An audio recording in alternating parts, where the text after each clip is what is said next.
biasa didikte orang bodoh.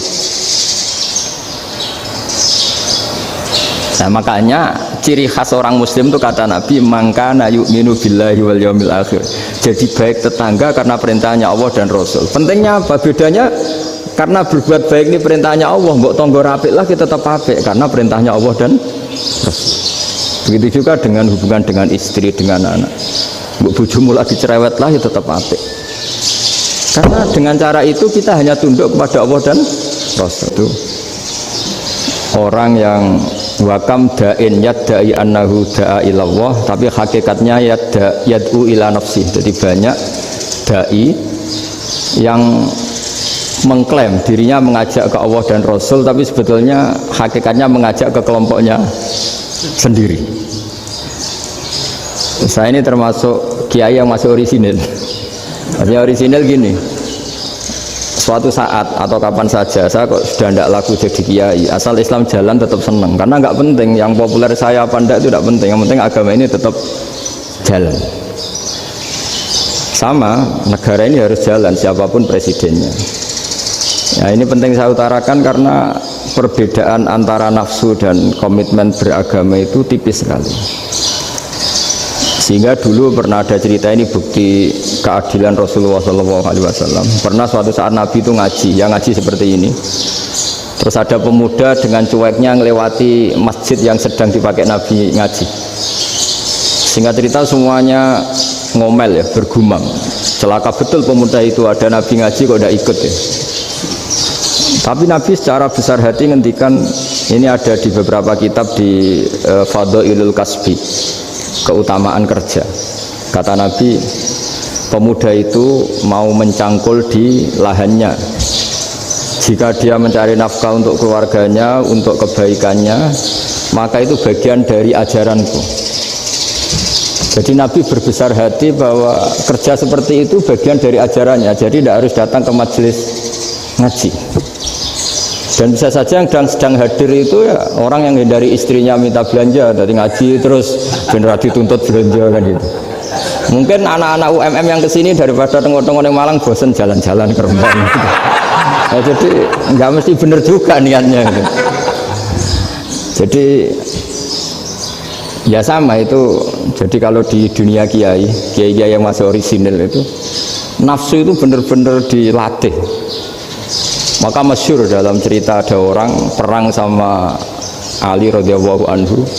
Ketika perang ini sangat semangat, tapi ketika orang itu meludahi dan Sayyidina Ali ini tersinggung karena diludahi, Sayyidina Ali langsung angkat tangan, sudah perangnya nggak usah diteruskan karena saya marah sama kamu sekarang demi nafsu karena kamu meludahi saya, padahal saya tadi motifnya demi Allah dan Rasul.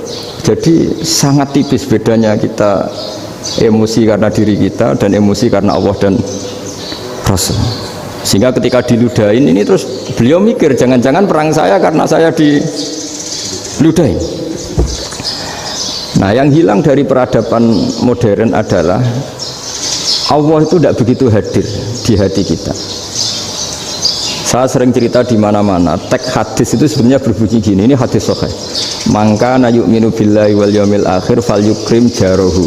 Ada yang fal yukrim jarohu doifahu, ada yang fal yakul khairan aw yasmut. Siapa yang iman dengan Allah dan Rasul maka harus memuliakan tetangganya, memuliakan tamunya. Dulu itu ada seorang ulama dipanggil anak muda, dibully terus sekarang. Wahai kiai, datang ke rumah saya. Datang kiai itu. Setelah sampai ke rumah orang itu, silakan kiai kembali ke rumahnya. Saya tidak butuh kiai. Kiai itu dengan riang kembali. Setelah di rumah dipanggil lagi. Pak Yai, silakan datang ke rumah saya. Datang lagi. Ya senyum-senyum kiainya santai.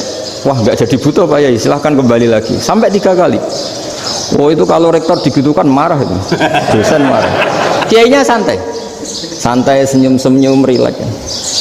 Ketika ditanya, kenapa Pak Yai tidak tersinggung? Jawabannya unik. Anak muda, saya ini senang sekali nuruti perintah Allah, disuruh menghormati tetangga. Sehingga ketika Anda manggil ya saya datang. Ketika Anda nyuruh pulang ya saya pulang. Saya senang sekali nyenangkan tonggo. Dan itu perintah Allah, jadi tidak ada hubungannya dengan kamu. Wah pemudanya nangis minta dimaafin. Kalau kita kan enggak, kita ini dosen, kiai, mungkin kita doktor, mungkin kita profesor. Tapi kita ini sering didikte oleh orang bodoh. Kalau orang bodoh itu jengkel, lo kita ya jengkel. Lo kamu jengkel, dijengkelkan orang bodoh itu namanya terdikte. Itu bodoh apa pinter? Wah, itu udah pinter sama sekali. Kalau betul-betul kamu pinter, hanya bisa didikte oleh Allah Subhanahu wa ta'ala. Jadi antara hukum Allah apa? Wa ahsin man asa'a ilaika, berbuatlah baik sama orang yang berbuat buruk sama Anda. Itu dikteannya Allah. Kalau dikteannya orang-orang bodoh kayak dimangkel ben mangkel, terus kamu mangkel. Itu bodoh apa pinter? Nah, problem kita kekinian adalah wong pinter wong bodoh itu podo-podo bisa didikte oleh sekelilingnya. Terus karuan wataknya perempuan seperti itu, wataknya anak-anak seperti itu, kita didikte. Anak-anak jengkelin kita mangkel, berarti kita didikte oleh orang bodoh. Makanya agama itu unik, kadang ngendikan wa ahsin man asa'a ilaika, kadang wasil man qata'aka, sambunglah orang yang memutus kamu. Karena dengan demikian kita hanya didikte oleh Allah Subhanahu wa ta'ala, bukan didikte oleh hukum sosial. Cara Jawane nak ngapiki tangga sing apik akeh tunggale. Berbuat baik sama yang berbuat baik pada kita itu, mbok orang fasik ya seperti itu, maling ya seperti itu, sama. Tapi kalau berbuat baik sama orang yang berbuat jelek sama kamu itu baru luar biasa. Dan memang teksnya hadis wa ahsin man asa'a ilaika, berbuat baiklah sama orang berbuat buruk sama kamu. Jadi nggak boleh orang didikte. Makanya ngaji di sini diantaranya saya akan cerita dalam sebuah hadis sahih, dalam hadis hasan yang diriwayatkan Imam Tirmidzi, ada kalimat dari Rasulullah Shallallahu Alaihi Wasallam, dawe Nabi, la takunu imma'atan, taquluna in ahsanan nasu ahsanna wa in zolamu zolamna, walakin watti'u anfusakum in ahsanan nasu antuhsinu wa in asa'u alla tazlimu. Kamu jangan jadi orang yang mudah diombang-ambingkan oleh orang sekeliling kamu, yaitu kamu mengatakan jika orang baik ke saya akan baik, jika orang buruk ke saya juga akan membalas buruk. Itu namanya Anda didikte. Tapi berkomitmenlah kamu akan berbuat baik meskipun orang lain berbuat buruk. Nah sekarang logika sosialnya begini, kalau di Indonesia itu ada 1000 kiai, ada 1000 profesor yang ingin membenahi Indonesia. Rata-rata orang awam itu semau gue, terus mereka mendikte kita, perilakunya nggak simpatik, perilakunya jengkelin, terus 1000 profesor ini ikut jengkel. Itu kira-kira jadi solusi apa goblok bareng ya? Sama 1000 kiai ini ikut jengkel, ini jadi solusi apa goblok bareng? Goblok bareng. Nah problem sekarang kita ini biasa didikte orang bodoh.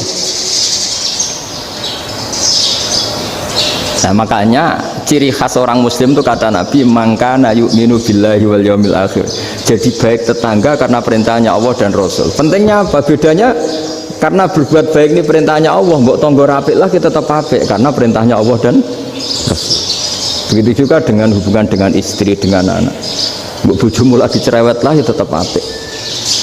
Karena dengan cara itu kita hanya tunduk kepada Allah dan Rasul. Tapi kalau kamu, istri saya kalau baik ya saya baik, kalau enggak ya enggak, berarti Anda didikte oleh perilakunya dia. Itu latihan, ya kalau dalam bahasa pondok latihan jadi wali itu yang paling berat itu. Nabi itu kalau sama orang munafik itu sabarnya Masya Allah, padahal Nabi berso kalau orang itu orang munafik. Karena dengan cara seperti itu, bahwa kebaikan Nabi pada seseorang itu atas perintahnya Allah dan Rasul, bukan atas nama servis. Kalau Nabi hanya baik kepada Abu Bakar, itu mungkin orang bilang, wis adune wong Abu Bakar baik sama Nabi. Tapi kalau Nabi baik sama orang munafik, Abdullah bin Ubay bin Salul, itu kalau nggak perintahnya Allah dan Rasul itu nggak bisa. Nah, ini cobalah berlatih seperti itu, sehingga kita tidak mudah didikte. Ya saya ulang lagi, nggak mudah apa? Didikte. Maka di antara kebaikan Allah dan Rasul adalah bahkan orang zalim saja diberi jatah rahmat. Makanya tadi seperti mukadimah yang dibaca Pak Haris tadi, agama ini rahmatan lil alamin. Orang yang zalim saja dapat jatah apa? Rahmat, apalagi yang soleh. Nah kemudian yang perlu dicatat, kenapa kita menjadi enjoy dengan Islam? Islam itu adalah agama yang tidak didikte oleh materi. Jadi kalau Anda ingin makan enak, mungkin kalau pikiran kebanyakan orang, anak-anak muda yang milenial, yang gaul, ingin makan enak ya makan yang disukai. Misalnya sate atau bakso Malang atau apa. Kalau orang-orang yang jadi wali nggak gitu cara berpikir. Ini yang masih orisinil. Ditanya, ini dunia baru kesulitan makanan, baru resesi. Cara makan enak gimana? Jawabannya lucu. Ya gampang, idamuhu alju. Idam itu lauk. Kalau kamu ingin makan lauknya paling enak apa? Alju. Kamu harus lapar banget. Sampai kalau puasa itu melihat tempe itu wah luar biasa. Tapi kalau kamu nggak puasa, air putih itu nggak menantang. Tapi kalau puasa, tempe air putih itu menarik dan Anda tetap lahap. Apa? Karena lauk terbaik adalah alju, yaitu lapar. Nah, tapi kita ini enggak, kita ini kayak orang bodoh.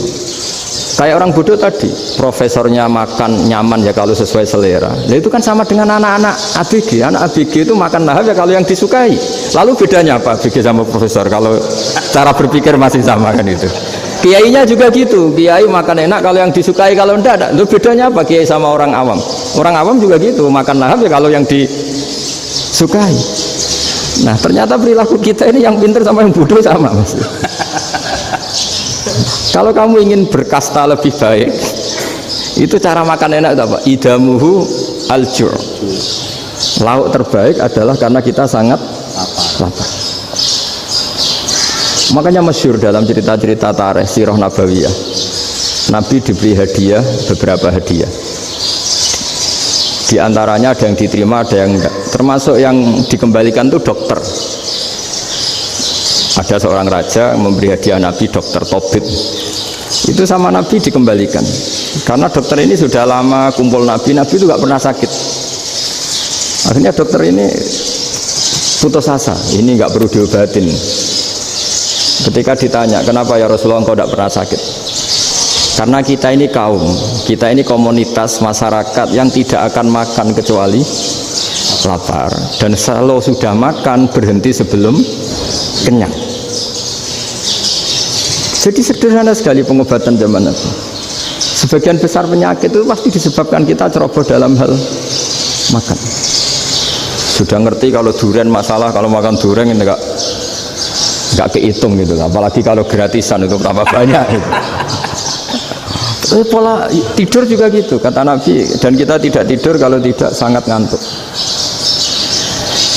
Nah itu namanya orang-orang soleh yang sudah ada didikte materi. Kalau yang didikte materi kan bisa tidur nyenyak kalau kasurnya enak, AC gini-gini. Sebenarnya enggak, tidur enak itu ya kalau sangat ngantuk. Mbok di gudang, mbok di bis, kalau sangat ngantuk ya semuanya ya enak. Sama, mbok lapar, mbok hanya tempe, tapi kalau sangat lapar itu ya enak. Nah ini ilmu yang mulai hilang, ilmu-ilmu yang mulai hilang. Nah, cara ibadah juga gitu. Kita ini kan, saya ini punya bapak kiai, mbah kiai, punya guru yang sangat alim ya seorang kiai Memun. Itu dulu kita pengkaji ilmu itu tidak pernah tahu bedanya NU dan Muhammadiyah. Karena dulu Mbah Darwis itu, Kiai Dahlan itu dulu ngajinya bersama Mbah Hasyim ketika di Indonesia yang ngaji Mbah Soleh Darat. Mbah Soleh Darat itu dulu ngajinya sama buyut saya ke-6, namanya Mbah Soleh Asnawi di Kudus. Mbah Soleh Darat itu dulu alim-alimnya orang Jawa ya Mbah Soleh Darat, Soleh bin Umar. Tempatnya di Semarang, tapi beliau itu sebenarnya orang Jepara yang dekat Kudus. Setelah di Mekah, Mbah Hasyim ini mondoknya ya, mulazimnya ke Syekh Mahfud Termas, tapi sesekali ke Syekh Khotib Minangkabau. Nah yang Mbah Ahmad Dahlan lebih sering ke Syekh Khotib Minangkabau, sesekali ke Mbah Mahfud. Singkat cerita, karena Syekh Khotib Minangkabau sudah modern ya, terlibat organisasi dunia. Pas itu beliau pengagum Muhammad Abduh, pengagum Rasid Ridho, sehingga bawaannya Mbah Dahlan itu lebih pergerakan karena beliau lebih mengidolakan Syekh Khotib. Nah Syekh Khotib sendiri sebenarnya orang Minangkabau, jadi beliau namanya Muhammad saja sebenarnya. Jadi menantunya orang Arab. Oh itu dicibir mertuanya ini karena punya mantu orang Jawa, orang ndak Arab. Singkat cerita terus si mertuanya bilang gini, kamu jangan pernah bilang kalau orang Arab itu mansa kanal Arab, orang yang bertempat di Arab. Walakin mantakallama bi arabiyyin fasihin, tapi orang bisa ngomong Arab secara fasih.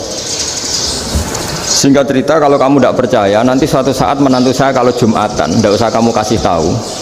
langsung suruh jadi khotib. Nggak usah kamu kasih tahu, sarannya nggak usah kamu kasih tahu. Kalau sekarang kan enggak. Kalau dosen mau jadi khotib kan mengumpulkan materi dulu. Lucunya diantara materinya itu dari TV. Makanya jadi ribet kan khutbah sekarang. Kalau musim corona ya akan ngomong corona, musim apa yang ngomong apa. Jadi lagi-lagi didikte oleh media. Sebenarnya kalau ngomong kan sesuai kebutuhan umat, ini obatnya apa. Tapi nggak sesuai trending topik, itu kan kayak anak-anak gaul. Ini dokter kok gitu kan aneh. Singkat cerita si khotib ini nggak dikasih tahu, saya Muhammad tadi nggak dikasih tahu, langsung disuruh khutbah. Fatakallama bikalamin fasikhin, dia ngomong fasih sekali, bahkan ngalah-ngalahi fasihnya orang Arab asli.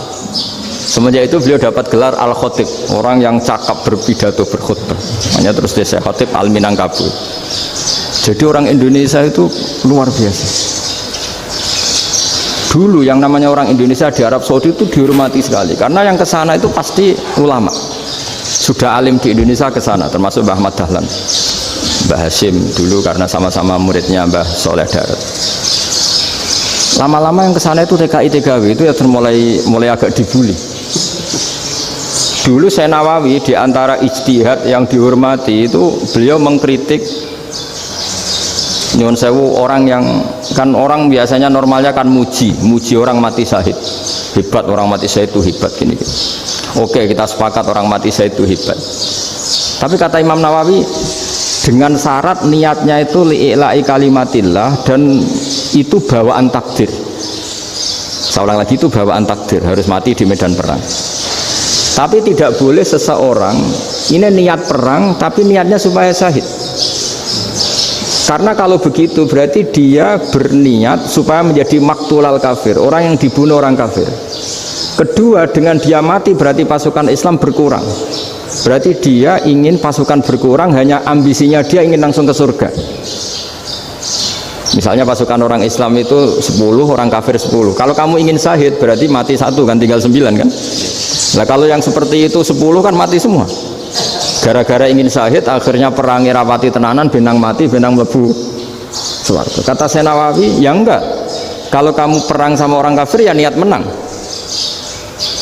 Dengan niat menang ini kamu ingin li'ila'i kalimatillah. Tapi kalau kamu ingin syahid berarti kamu menuruti keinginan nafsu kamu yang cepat masuk surga. Itu orang Arab kagumnya bukan main. Karena di mana-mana orang itu dinilai dari niatnya. Paham ini ya? Tapi perang loh ya, dalam kondisi perang, bukan teroris. Perang itu artinya orang kafir yang ingin bunuh kita, itu perang, namanya apa? Perang. Dulu orang cerita syahid itu hanya pokoknya syahid itu hebat, pokoknya syahid itu hebat. Syahid di medan perang itu hebat, pokoknya syahid di medan perang hebat. Tapi ketika Syekh Nawawi memberi penjelasan ilmiah, jika kamu perang ingin cepat mati, ingin cepat syahid, artinya ini untuk pemenuhan diri kamu, karena kamu bayangkan langsung masuk surga. Kamu lupa bahwa dengan kamu dibunuh kekuatan Islam berkurang. Akhirnya beliau memberi penjelasan. Syahid itu bagus, itu sebagai takdir. Hanya takdir itu kita perang yang ingin menang, tapi takdirnya mati. Jangan dibalik. Oleh perang rapati tenanan, benang mati namun lebu. Itu yang pertama, termasuk ulama yang pertama memberi penjelasan itu Syekh Nawawi. Akhirnya melahirkan kekaguman yang luar biasa dengan tafsir Munirnya itu. Terus beliau itu orang yang rileks kalau menjelaskan ilmu. Ini ya juga guru-gurunya Mbah Hashim, Mbah Guru sama Mbah Hashim sama Mbah Ahmad Dahlan Syekh Nawawi. Jadi dulu yang alim di Arab itu ada Syekh Nawawi, ada Syekh Khotib Minangkabau, ada Syekh Bakir Jogja, ada Syekh Mahfud Termas. Itu orang Indonesia banyak sekali yang alim. Bahkan diantaranya yang dikagumi Al-Azhar itu juga orang Indonesia, nama Syekh Abdul Manan, itu mbahnya Syekh Mahfud Termas. Itu pertama ada duta besar Indonesia di Mesir, itu termasuk barokahnya Mbak Abdul Manan tadi, itu juga orang Indonesia. Jadi pemahaman ulama Indonesia itu khas, termasuk ketika memaknai apa? Syahid. Ketika memaknai apa? Syahid. Itu unik. Ketika Syekh Nawawi diuji dulu itu yang namanya ulama diuji dulu oleh 100 ulama. Jadi dulu ya ada kompetisi. Imam Bukhari diakui jadi ahli hadis itu diuji oleh mi'atu muhaddisin, 100 orang ahli hadis, sanad dibolak-balik, matanya dibolak-balik, tapi beliau tetap bisa mengembalikan proporsi sanad itu. Senawi pernah diuji gini. Ayul afdol al ulama awe salatin. Keren mana ulama sama raja atau sama orang-orang kaya sama penguasa? Ya keren ulama. Terus dibully sama orang. Tapi setahu saya banyak ulama yang antri di rumahnya raja. Tapi saya tidak tahu melihat raja antri di rumahnya ulama. Kan kebanyakan kan mungkin ustadz atau kiai yang antri ngajukan proposal kan enggak. Nah, kalau raja kan enggak pati itu, malah enggak usah antri, kiainya sudah nyambut sebelum datang. Jawabannya lucu Senawawi itu, dan yang tanya itu langsung diem. Ya karena ulama itu tahu fungsinya uang, sehingga cara nyari sampai seperti itu. Sementara raja-raja itu tidak tahu fungsinya ilmu, makanya tidak pernah sowan ulama. Sehingga jadi ya dianggap enteng saja. Ulama kan tahu fungsinya uang, tahu untuk pondok, tahu masjid. Sementara raja tidak tahu fungsinya ilmu. Jadi itu khas Jawa ya. Khas Jawa, khas Indonesia. Apa-apa yang menurut orang banyak dengan tanda kutip itu buruk atau baik, itu orang Jawa menafsirkan tuh gampang saja. Sehingga semenjak itu Jawa itu dipandang betul. Saya punya kitab namanya Qadhayal Haji wal Umrah. Itu terbitan Hayatul Ulya Arab Saudi milik Wahabi. Itu diantara fatwa yang dipakai untuk solusi muskilatul haji, problem-problem haji kekinian. Itu fatwanya syekh-syekh yang dari Indonesia, termasuk Syekh Khotib Minangkabau, Syekh Nawawi Banten, Syekh Bakir Nur Jogja. Misalnya begini, dalam fatwa-fatwa yang menyulitkan kita ya, sampai sekarang jadi perdebatan. Ketika Safa dan Marwah itu dengan batas tertentu, saya ulang lagi dengan batas tertentu, mau tidak mau atas nama kebutuhan, itu kan butuh perluasan. Karena kalau naik turun itu mudah disepakati ulama. Jadi misalnya gini ya, saya punya tanah seluas ini, pasti orang akan mengatakan sampai bawah ya tanah saya, sampai atas tanah saya. Itu mujma' alaih, itu disepakati. Sehingga Nabi ngendikan al-Ka'bah min tuhumil ardi ilas sama Ka'badun. Ka'bah sampai ujung bumi sampai ke aras semuanya Ka'bah. Sehingga tidak ada perdebatan ulama ketika Masjid Haram ditingkat, kemudian yang di atas sholat, tetap dia menghadap Ka'bah. Tidak harus diluk melihat di bawah, enggak. Karena Ka'bah sampai langit. Sama, tanah Anda kamu tingkat sampai 10, enggak ada tetangga protes. Karena bawah sampai atas tanah Anda. Tapi kalau diperluas, tanah Anda kamu luaskan setengah meter saja atau 3 cm saja, iso geger mbek tonggo. Karena di mana-mana batas itu ya tadi, kalau atas bawah miliknya, kalau samping enggak. Pertanyaannya, perluasan Mina itu ke samping. Perluasannya Matof yang Mas'ah itu juga ke samping. Geger kan ulama dunia. Bagaimana hukumnya Mina Jadid? Mina yang diperbarui atau Mina yang diperluas. Itu diantara rujukan baik yang membolehkan maupun yang menentang. Itu ya syekh-syekh Indonesia. Itu orisinal tuh. Saya punya kitab orisinal terbitan Hayatul Ulya, kira-kira ya kemenaknya Arab Saudi kalau di Indonesia itu. Itu yang dirujuk dawuh Syekh Nawawi, dawuh Syekh Khotib Minangkabau. Karena apa? Ada logika khas Jawa. Misalnya begini, meskipun saya tidak perlu fatwa Mina Jadid sah apa enggak, memang jadi perkhilafan ulama. Misalnya kampung ini dinamai Mina. Pertanyaannya gini, tanah yang di samping ini bisa milik Anda apa enggak? Ya bisa Gus kalau dibeli atau dihibahkan. Berarti tanah di samping Anda menjadi milik Anda karena ada proses pengambil alian lewat beli maupun hibah. Nah masalahnya ini negara itu berhak menganeksasi atau memasukkan ini sebagai Mina. Itu ulama Jawa kalau ditanya alasannya apa? Fa innal muttasila bis-syai' hukmu dzalika syai'. Karena yang gantet, yang mutasil itu bisa dihukumi seperti sesuatu itu. Jadi kalau ini Mina, ya yang gantet Mina ini ya bisa dikatakan Mina. Beda dengan membuat Mina Malang Mina, wah itu tidak bisa, tidak mutasil kan. Itu enteng sekali ulama Jawa. Satu ya tentu karena kebutuhan, tapi asal masih al-muttasilu bihi, yang masih tanah yang masih mutasil dengan. Nah ketika perluasan Mas'ah antara Safa dan Marwah kan misalnya Ini batas luasnya Sofa, ini batas luasnya Marwah. Lalu atas nama kebutuhan, Sofa Marwah itu sampai sini, sampai agak meluas ke sini. Itu geger Arab Saudi. Wah ini gimana? Padahal tawaf itu harus antara Gunung Sofa dan Gunung Marwah, sa'i itu ya. Tapi kalau istilah Quran memang tawaf sama-sama. Makanya apa? Inna Sofa al Marwata min sya'airillah faman hajjal baita wa i'tamara fala junaha alaihi ayat tawafati. Nah, jadi kalau istilah sa'i di Quran itu masih tawaf. Karena harus ada, kalau bisa lah, bukan harus. Kalau bisa memang harus ada unsur muternya. Kita kalau sa'i kan dari sini Sofa sampai sini Marwah, terus kan agak muter ke sini. Nah, kan agak membentuk lingkar. Nah, makanya Quran tetap mengistilahkan apa? Tawaf. Jadi bukan sini ke sini terus sini ke sini kan enggak, tapi sini sampai sini terus muter kan? Terus sini, jadi antara setar dan selama ini prakteknya kan gitu ya. Sofa ngambil sini, terus ke sini, terus agak muter. Nah, karena ada unsur agak muter ini, terus orang menyebut apa? Tawaf. Tapi itu bukan syarat sah, ini cerita ideal. Saya ulang lagi ya. Gunung Sofa itu puncaknya atau pucuknya kalau dalam bahasa Jawa. Itu ya hanya segini, ini sampai sini.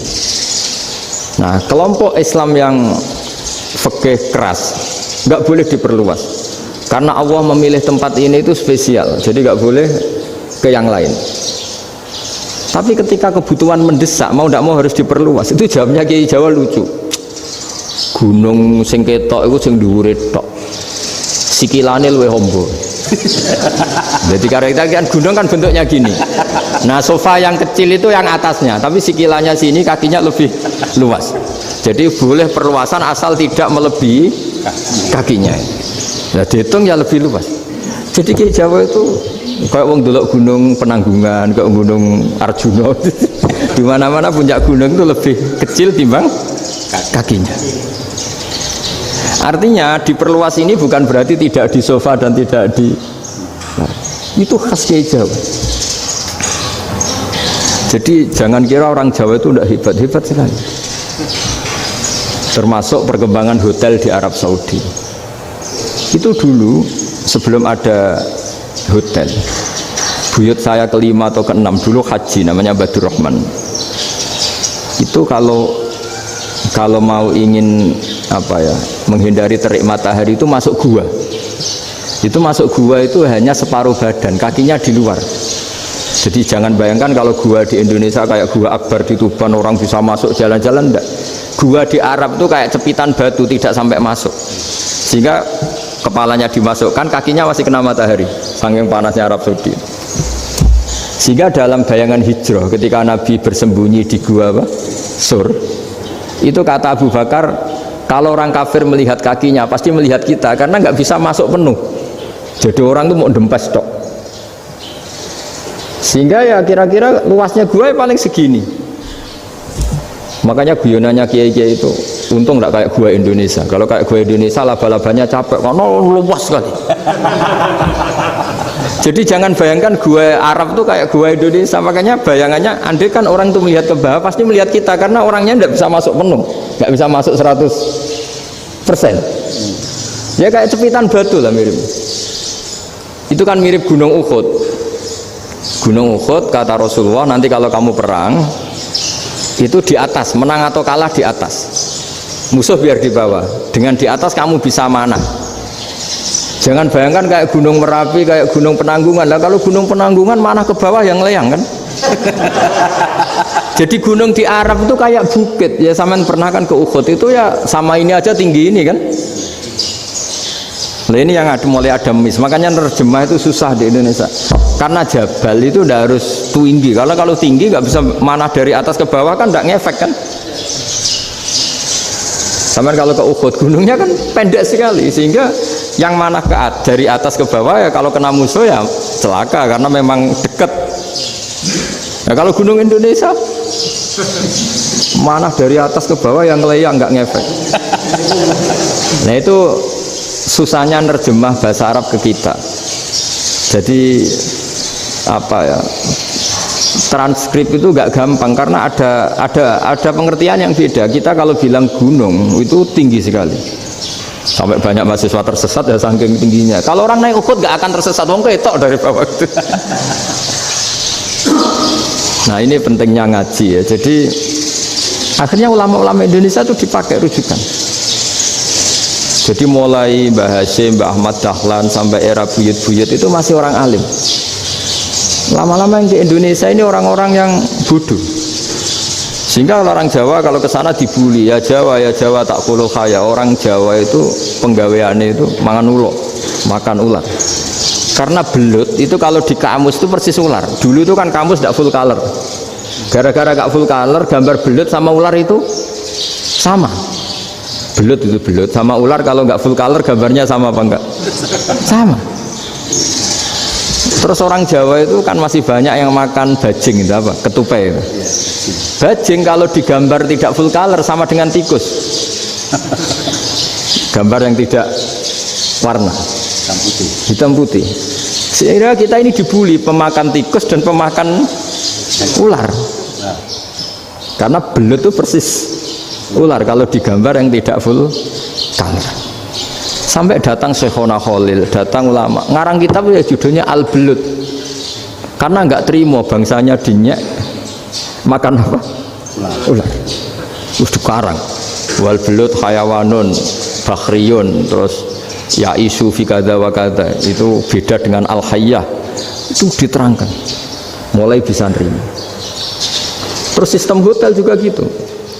Sampai tanyakan dalam sejarah dulu orang Sedayu ada namanya Syekh Mukhtar. Syekh Mukhtar bukan bikin rumah besar yang siapapun orang Indonesia haji itu nempat di sana. Nah ini yang menginspirasi akhirnya ada hotel. Dulu Syekh Mukhtar hanya menyediakan untuk hujat-hujat Indonesia. Lama-lama jadi hotel. Tidak mau saya mau cerita. Kata Mbah Mun sering cerita. Kenapa wa ma arsalnaka illa rahmatan lil alamin, kata Mbah Mun, Allah itu pasti bikin ulama yang tidak produk Arab itu pasti ada. Kalau orang Arab jadi ulama wajar, bahasanya Arab, domisilinya di Arab. Tapi Allah akan selalu bikin ulama yang tidak bangsa Arab. Imam Ghazali itu Tus itu Persia. Imam Bukhari itu kira-kira kalau sekarang ikut Uzbek. Ya. Imam Bukhari itu kalau negara sekarang ikut mana? Uzbek. Kenapa demikian kata Mbah Mun? Karena Allah sudah ngendikan wa ma arsalnaka illa kafatan linnas. Manusia semua ini kena khitabnya Islam. Kalau tidak ada ulama yang dari berbagai negara, kesannya Islam itu hanya milik orang Arab Saudi. Makanya Allah selalu bikin ulama-ulama yang bahkan tidak Arab. Termasuk Imamul Muhaddisin, yaitu Imam Bukhari itu orang Uzbek, orang Rusia lah kalau sekarang, ikut Uni Soviet dulu. Imam Ghazali itu orang Persia. Syekh Nawawi itu orang Banten. Karena Allah ingin memaklumatkan bahwa Islam ini untuk semua, sehingga orang yang tidak Arab pun bisa belajar Islam. Yang alimnya itu nggak kalah sama orang apa? Arab. Makanya ini PR ya. Kalau Gus Dah Ploso nanti ngendikan suatu saat orang belajar Islam itu bahkan orang Arab pun bisa belajar ke Indonesia. Kalau orang Indonesia bisa alim betul kayak dulu. Sekarang banyak liga antar ulama. Itu orang Indonesia pasti masuk. Ulama-ulama top dunia itu pasti orang Indonesia banyak yang masuk. Karena tadi ketika orang Indonesia baca kitab, itu orang Arab itu kagum. Kok bisa ada bahasanya baca secara benar? Bukan sekedar bisa baca secara benar. Karena memang dilatih sedemikian rupa di pondok-pondok. Makanya kita semua lah yang alim di Indonesia itu kemana-mana ya pasti alim. Dulu putra Mbah Mun namanya Gus Zofur itu tahun pertama ya sudah the best di tahun pertama. Kalau tahun pertama the best-nya ilmunya bawaan dari sarang, dari keluarganya. Gus Najib mondok di Said Muhammad tahun pertama sudah dipuji sebagai yang teralim karena ya sanggup. Kalau dipujinya tahun ketiga, tahun keempat kan mungkin dapat dari sana. Ini tahun pertama. Seolah lagi tahun pertama. Karena pengajaran di Indonesia itu luar biasa di pondok-pondok. Makanya kalau dalam anekdot pondok itu cerita-cerita lucu itu. Ada orang Jakarta ngaji, setelah di kelas itu pelengahan terus melihat jendela, lihat pintu, terus lama-lama gurunya marah. Kamu diajarin kok ndak punya sopan, melihat pintu terus gak memperhatikan guru. Anak Betawinya jawabnya lucu, habis Pak Guru bohong. Kenapa ya? Kamu Pak Guru bilang Ja'a Zaidun, Zaid datang. Tak lihat gak ada yang datang. Setelah itu contoh nasab kan ro'a itu Zaidan, saya melihat Zaid, saya nggak melihat Zaid. Terus contoh ketiga yang jer kan maror tuh Zaidin, saya berjalan ketemu Zaid. Pak Guru diam di situ nggak jalan-jalan. Jadi saking detailnya Indonesia itu diajari. Kalau rofa Ja'a Zaidun, kalau nasab ro'a itu Zaidan, kalau jer maror tuh Zaidin. Nah si murid Betawi ini karena pertama sekolah ngiranya gurunya itu cerita Zaid datang, makanya dia lihat pintu terus, mana katanya datang kok enggak datang-datang. Nah dengan latihan seperti itu kemungkinan orang Indonesia salah itu kecil karena memang dilatih betul. Saya ulang lagi, karena memang dilatih betul. Sehingga ketika orang Indonesia ini yang cerita seorang wartawan, ini kisah nyata, kali ini tidak anekdot, kisah nyata. Ada wartawan internasional meliput Ramlah itu di Gaza, di Palestina. Wartawan Indonesia ini hanya bisa bahasa Inggris. Dijak ngomong bahasa Arab, terus dia bilang saya tidak bisa. Saya tidak bisa, saya bisanya ngomong Inggris. Tapi apa yang terjadi setelah sholat? Si Indonesia ini jadi imam pakai sholat jariyah lagi. Baca bismillah benar, bismillahi jer karena mudhof ilaih. Terus ketika iktidal ya benar, Rabbana lakal hamdu mil'us samawati wa mil'ardi benar. Ketika tahiyat ya benar, at-tahiyatul mubarakatuh sholawat. Sama orang Arab ini diambungi. Orang Arab kalau senang orang itu dicium. Kamu tawaduk, sebenarnya kamu itu ahli bahasa Arab. Karena orang Indonesia sekali sholat itu nggak ada yang salah, meskipun benarnya karena hafalan, tapi bagi yang ahli nahwu itu hebat. Misalnya kita kalau ngapalkan kan bismillahi, bismi jer karena ba, Allahi jer karena mudhof ilaih, ar-rahmani jer karena sifat, ar-rahimi karena sifat, alhamdu rofa karena mubtada, lillahi jer karena ada huruf jerli, robbi jer karena sifat. Sebetulnya tidak karena pinter, tapi karena hafalan. Tapi orang Indonesia hebatnya itu benar terus.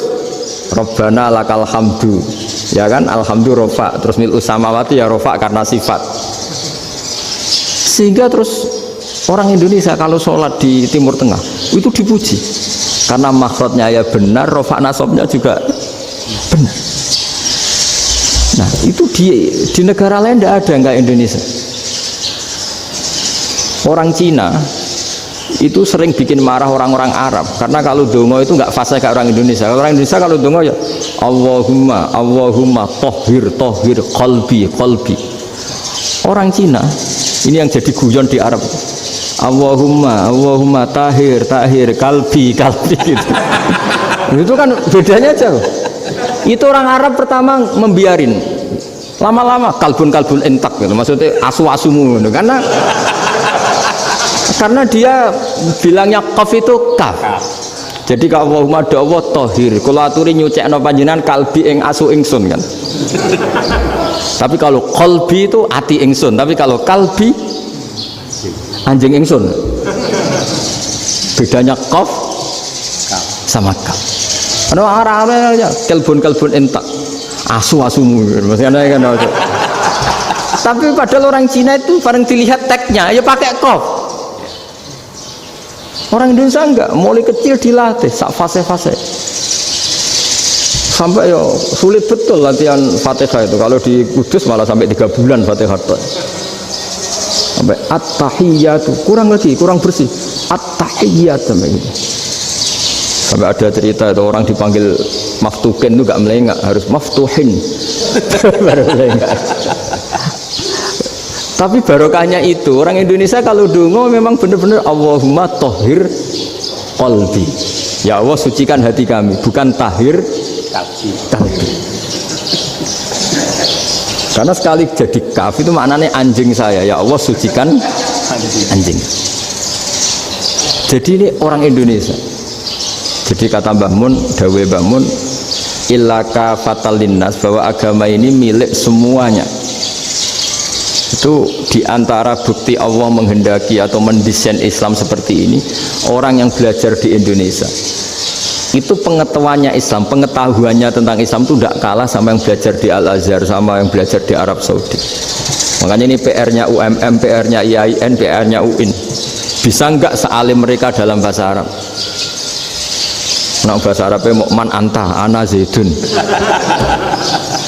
Jangan sampai, karena kita di sana ini kadang dibully. Orang Arab tuh kalau bully kita, sampai tak kasih cerita, itu ngawurnya Masya Allah. Kata dia, ada anak orang Indonesia haji, si anaknya orang Indonesia yang dijotos sama anaknya orang Arab, dijotos, dipukul. Singkat cerita terus si orang Indonesia nggak terima, anaknya yang orang Arab dipukul, yang balas bapaknya. Orang Arab tanya, lima ada dorobta ibni, kenapa kamu mukul anak saya? Itu orang Indonesia bahasa, wah aku jalan. Jadi hanya bilang gitu. Artinya anak saya dihada ya maka tak ada. Bahasa Arabnya gitu. Anak saya dipukul maka saya balas mukul. Itu orang Arab mantuk-mantuk, oh gitu. Paham? Suatu saat ada orang Indonesia itu sama orang Arab itu dilus-lus itu ya digini-giniin. Karena dia latihan bahasa Indonesia, latihan bahasa Arabnya itu masih mufrodat. Jadi kalau mengartikan yadun itu tangan, saro itu jalan. Jadi kalau jalan ya saro-saro. Roksun itu kepala, ana itu ingsun. Jadi karena dia nggak ngerti penggunaannya, itu bahasa Arabnya itu yadun anta. Jadi bukan yaduka tapi yadun anta, berarti tangan kamu. Saro-saro itu jalan-jalan. Ala roksi ana yang atas sirah ingsun. Jadi mestinya yang benar kan yaduka saro ala roksi atau gitu. Tapi enggak dipotong-potong. Yadun tangan kan, anta kamu, berarti tangan kamu. Saro-saro jalan-jalan. Roksun itu sirah, anak ingsun. Jadi di atas kepala saya. Orang Arab tertawa-tawa. Tapi paham? Kalau maksudnya seperti itu. Jadi kita ini dibully di Arab itu Masya Allah. Jadi akhirnya lahirlah ulama-ulama tadi yang saya sebut tadi. Bahkan pernah lama sekali ulama Indonesia itu jadi master di Arab Saudi, yaitu Senawi Banten. Itu kalau orang sana bilang itu Sayyidu Ulama Il-Hijaz, top-topnya ulama Mekah Madinah. Padahal beliau orang Indonesia dan dimakamkan di Ma'la, itu dekat makamnya Sayyidah Khadijah, karena sangat dihormati. Nah, di antara sebab dihormati adalah ketika orang memahami syahid, maknanya pokoknya maktulal kafir. Syahid itu adalah orang yang kalau perang itu mati di medan perang. Itu Imam Nawawi merinci secara detail.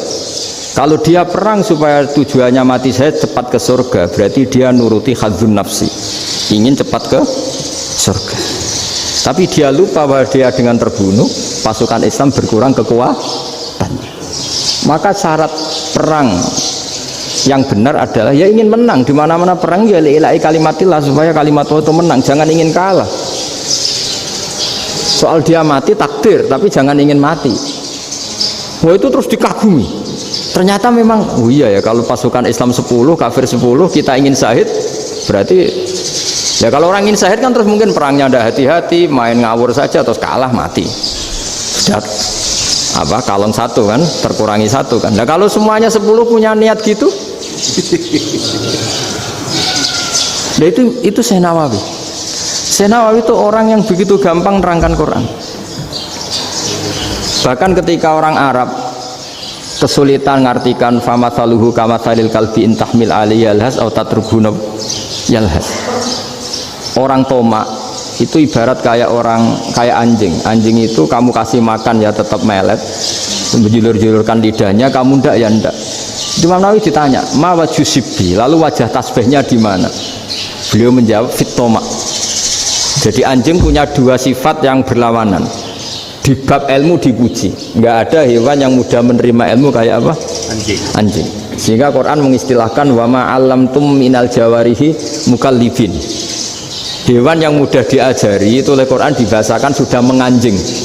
Karena anjing adalah hewan yang paling mudah apa? Diajarin itu diakui ya Quran, wa ma 'allamtum minal jawarihi mukallibin. Tapi dia punya sifat yang sangat buruk sekali, yaitu nggak pernah puas. Makanya ketika Bal'am bin Ba'ura, ada tokoh yang kedonyan ya, itu kalau diistilahkan Quran, walakinnahu akhlada ilal ardi wattaba'a hawa famathaluhu kamathalil kalbi in tahmil 'alaihi yalhas aw tatrukhu yalhas. Jadi anjing punya dua sifat yang berlawanan. Di bab ilmu dipuji karena paling mudah diajarin. Itu saya pernah ke Malaysia, diceritain sama polisi Malaysia. Anjing itu saking cerdasnya itu bisa deteksi CD palsu sama CD bajakan, asli sama bajakan. Itu kan gak kebayang. Kalau narkoba mungkin masih ada bau khusus ya, atau mesiu atau bom masih ada bau khusus. Ini enggak. Anjing itu dilatih ngecek CD yang asli sama yang palsu. Oh itu kebablas itu pinternya itu. Itu harganya itu 1 miliar lebih, paling mahal. Jadi mungkin bisa deteksi ini dosen betul apa abal-abal itu bisa. Itu kiai betul apa kiai pesanan itu mungkin bisa. Itu saya punya kitab namanya Al-Hayawanul Kubro. Itu cerita prestasi-prestasi hewan. Itu yang berkuras-kuras sampai berjilid-jilid. Itu ya cerita anjing. Tidak ada hewan sebaik anjing. Di bab itu ya, di bab sampai ya tadi. Ada anjing yang sangat loyal sama majikannya. Loyalnya Masya Allah, sopannya Masya Allah. Anjing itu mbok lama berbakti sama sampean, nggak mau tidur di ruang tidurnya sampean, dia tetap tidur di luar. Corong Jawa nggak ngelama. Suatu saat si raja ini minum, wisata minum. Pas mau minum diterjang sama anjingnya sampai tumpah. Kecewanya raja ini itu karena selama ini anjingnya sopan sekali, sekedar ganggu di ruangannya nggak pernah, malah ini mau minum minuman yang disukai diterjang anjingnya tumpah. Marah kan anjingnya di mana? Ternyata apa? Minuman itu anjing ini tahu kalau minuman itu beracun, diracuni oleh musuhnya. Itu saking hebatnya anjing sampai ketika ngawal rajanya itu tidak sekedar ada penjahat atau maling, bahkan trik-trik kayak minumannya diracun oleh orang lain tuh anjingnya tahu, sehingga pas mau diminum diterjang sampai terus supaya nggak keminum. Makanya Quran istilahkan anjing itu apa? Wa ma 'allamtum minal jawarihi mukallibin, hewan piaraan yang kamu ajarin nanti sampai sepinter anjing. Makanya Ashabul Kahfi itu ketika ngajak anjing tadi, beliau tidur, anjing itu tidurnya bil wasit, wakal buhum basitun zira'aihin bil wasit. Jadi dia tidur dalam posisi siaga.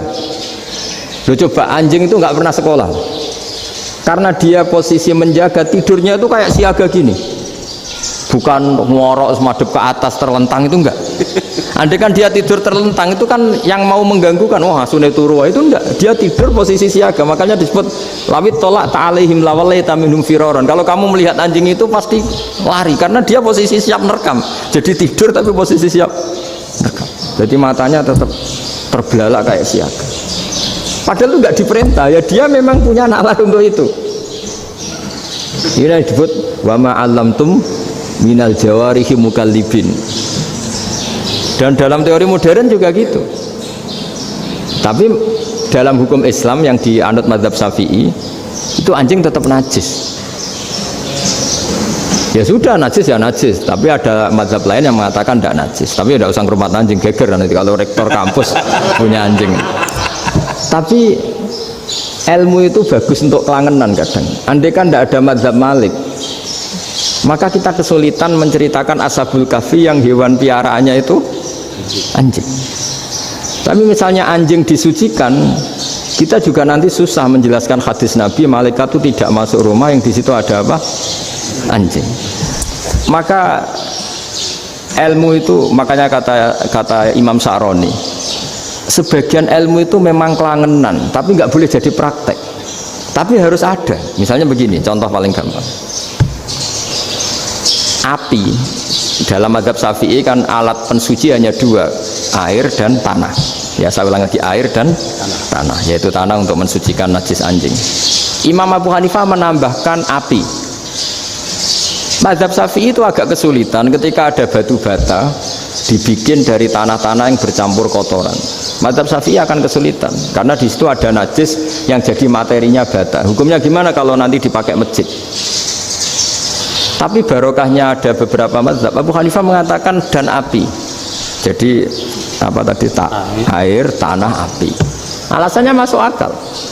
Ketika usatul mukminin, orang-orang mukmin yang ahli maksiat itu sebelum masuk surga, kalau dia dosanya banyak itu dibakar dulu supaya suci. Emas itu untuk memisahkan dengan materi lain juga harus dibakar. Berarti api termasuk alat. Artinya gini, batu bata yang materinya dari tadi najis sekalipun ini menjadi suci karena ngalami pembakaran. Tapi kata Imam Sa'roni, ilmu ini hanya sebagai ilmu. Jangan sampai kalau kamu mau wudhu gak ada air terus membakar diri lah, ini ribet kan. Jadi ilmu itu sebagian memang untuk kelangenan. Karena kita butuh.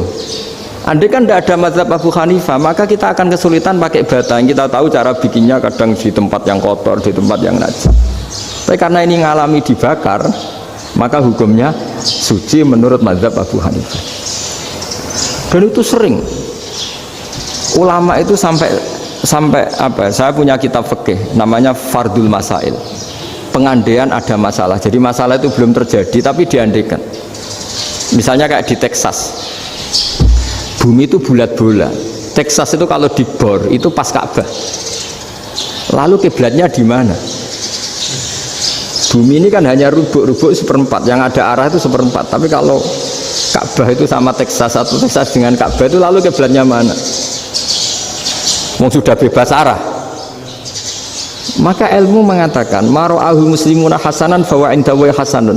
Kamu jangan nuruti ilmu hakikat tapi nuruti mindset. Kalau mainstreamnya orang banyak seperti itu, mindsetnya orang sana misalnya Ka'bah sana ya ikut sana. Tapi ini tidak mewakili hakikat karena kalau yang 380 derajat itu kan terus ribet. Makanya ini kesulitan di bab-bab fikih. Ya saya ulang lagi, kesulitan di bab-bab fikih. Makanya fikih itu selalu bicara, misalnya gini, ada orang sholat. Saya ulang lagi. Setelah salam pertama dia kentut, itu sholatnya batal apa enggak? Itu lama berdebat. Yang dikatakan rukun sholat itu salam pertama, sehingga orang kalau sudah salam pertama, maka sudah keluar dari sholat. Maka kalau kentut gak apa-apa, wong yang keluar dari sholat itu salam pertama. Tapi lalu pertanyaannya, kenapa Nabi salam 2 kali? Lalu yang kedua gunanya apa? Ribet kan, partai ini kalah pasti kalau ditanya gitu. Tapi kalau ditanya dibalik, sholat itu satu ibadah yang dimulai dengan takbir, yang diakhiri dengan salam. Berarti salam pertama itu pengakhir apa nunggu salam kedua? Pertama, di semua ulama bilang salam pertama. Kalau salam pertama sudah pengakhir berarti pembatalan setelah itu nggak punya efek, nggak punya akibat. Itu kan ribet. Debat fikih itu memang ribet. Fikih itu memang senam otak karena pertanyaannya mirip-mirip seperti itu. Nah, sampean milih mana? Milih salam pertama apa salam kedua? Pasti ulama milih salam pertama. Jadi anehnya fikih itu di situ. Misalnya orang mati, takbir itu berapa kali? 4 kali. Andai kan takbir 5 kali itu batal apa enggak? Satu ulama mengatakan 5 kali itu batal. Karena rukunnya sholat jenazah itu takbir 4 kali. Berhubung ini rukun, kalau nambahi ke 5 berarti menambahkan rukun. Kayak kamu sholat rukuk 2 kali kan batal. Sujud 3 kali batal karena menambahkan apa? Rukun. Berarti kalau takbir 5 kali batal. Tapi pertanyaannya, takbir itu adalah wiridan biasa, sehingga kalau ditambahkan nggak punya akibat batal. Jadi perdebatan ulama itu kadang ya lucu. Kayak kemarin Pak Haris pas pertama bertamu ke sini mau ngundang saya, tak ceritain. Dulu sholat jenazah itu pasti mayat di depan. Karena lazimnya sholat jenazah itu mayat di depan. Tapi mulai dulu lama sudah berpendapat, andai kan jenazahnya di belakang pun tetap sah. Fa'innal janazah laisat bi imamin, karena jenazah itu tidak imam. Kenapa harus di depan? Oh, tidak imam kok harus di depan.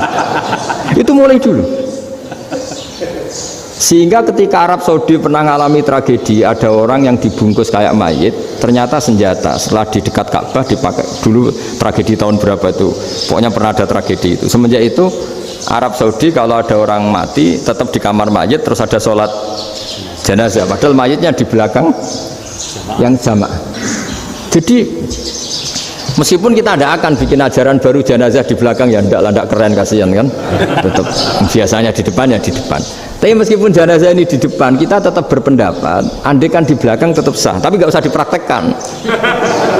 Nah pentingnya ilmu ini begini, saya misalnya di Rembang, boleh nggak nyolati hoib jenazah yang di Surabaya?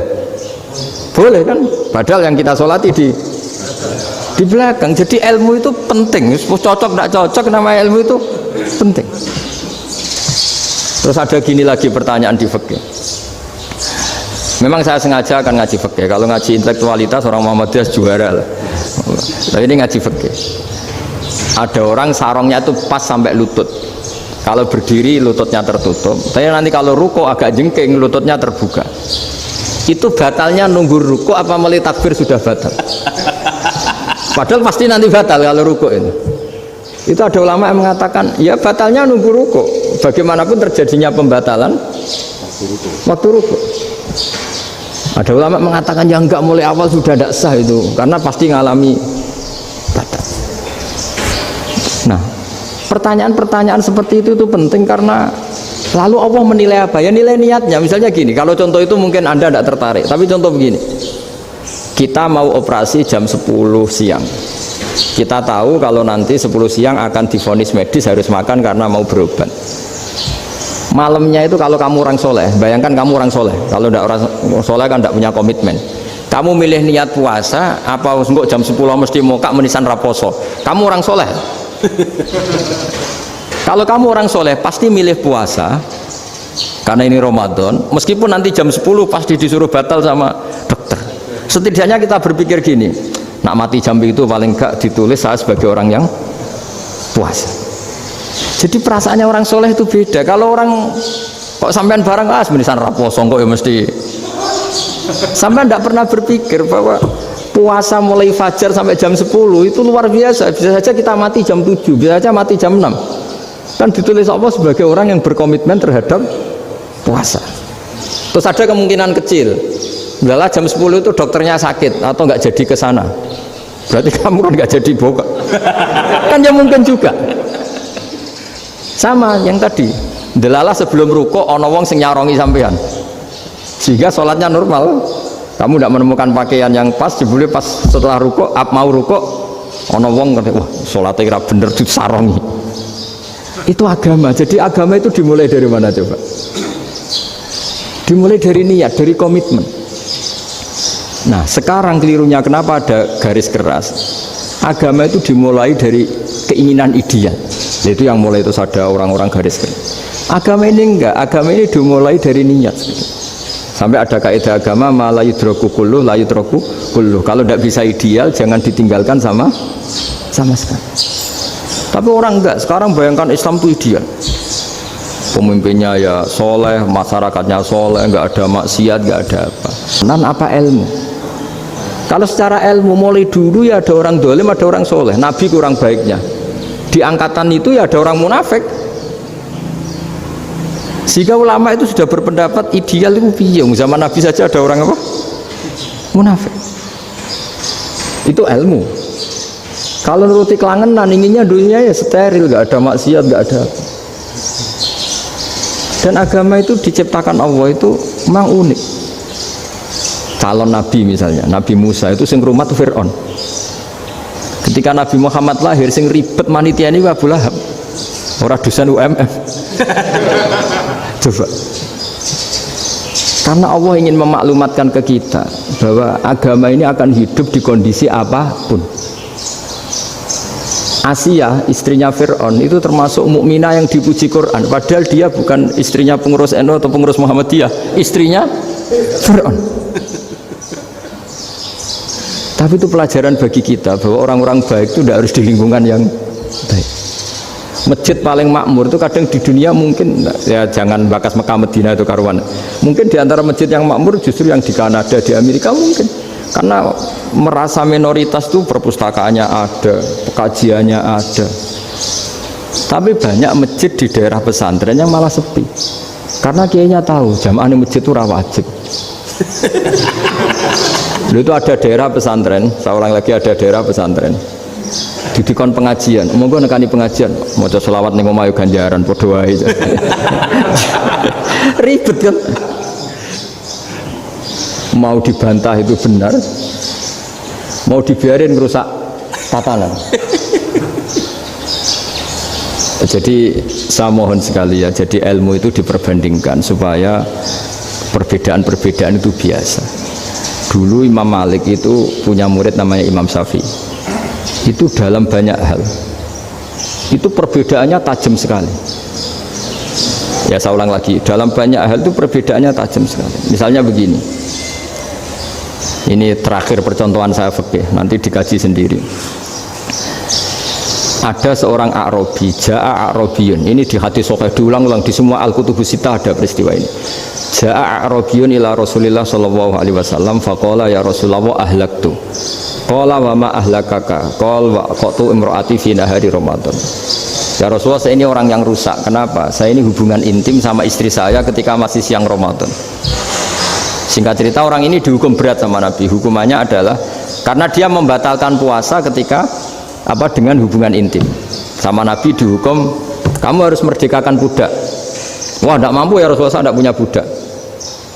Jadi ini bukti bahwa agama ini sangat sosial, sehingga sebagian kafaroh harus memerdekakan budak. Kamu kalau gitu puasa 2 bulan, yang baru puasa 2 hari aja kecelakaan malah disuruh puasa 2 bulan. Ya sudah, kamu ngasih makan 60 orang miskin, saya ini orang paling miskin. Kok ini jadi sudah miskin, agak hiper lah orang itu, poso-poso kok gitu. Itu kata ulama, kalau orang Jawa gak mungkin makanannya tempe mendoan, gak mungkin itu. Di Jawa itu nggak mungkin lah ada orang batal puasa karena hubungan intim. Ada istrinya nggak cantik, cerewet, sang lanang mangane mendoan, itu tidak mungkin, kecelakaan itu tidak mungkin. Tidak mungkin itu. Tapi kalau Arab mungkin karena makanannya daging. Singkat cerita, terus pertanyaannya gini, kalau batal biasa itu kan bayarnya puasa 1 hari. Kalau batal, tapi kalau batal pakai hubungan intim, pakai jima kalau dalam bahasa fikih, itu kafarohnya berat, yaitu merdekakan budak atau puasa 2 bulan berturut-turut. Pertanyaannya gini, jima istri itu boleh loh tidak zina. Seorang jima istri itu boleh loh tidak zina. Itu kan hukumannya berat. Nah terus Imam Malik berpikir kalau gitu tidak harus jima dong. Poso-poso, ora ono uzur, ora ono apa terus nyate. Esuk mangan bakso tanpa ada alasan syar'i. Hukumnya harus sama dong, karena jima hukumnya boleh, berarti semua iftar, semua pembatalan puasa yang tidak ada udzur syara' maka hukumnya sama, yaitu sanksinya sama. Masuk akal enggak? Masuk akal dalam mazhab Imam Malik.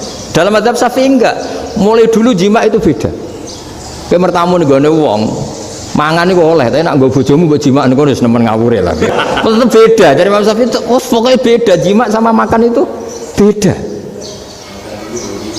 Nah ya terus setelah itu terus ada pertanyaan, bagaimana kalau makan dulu baru jima? Ribet kan?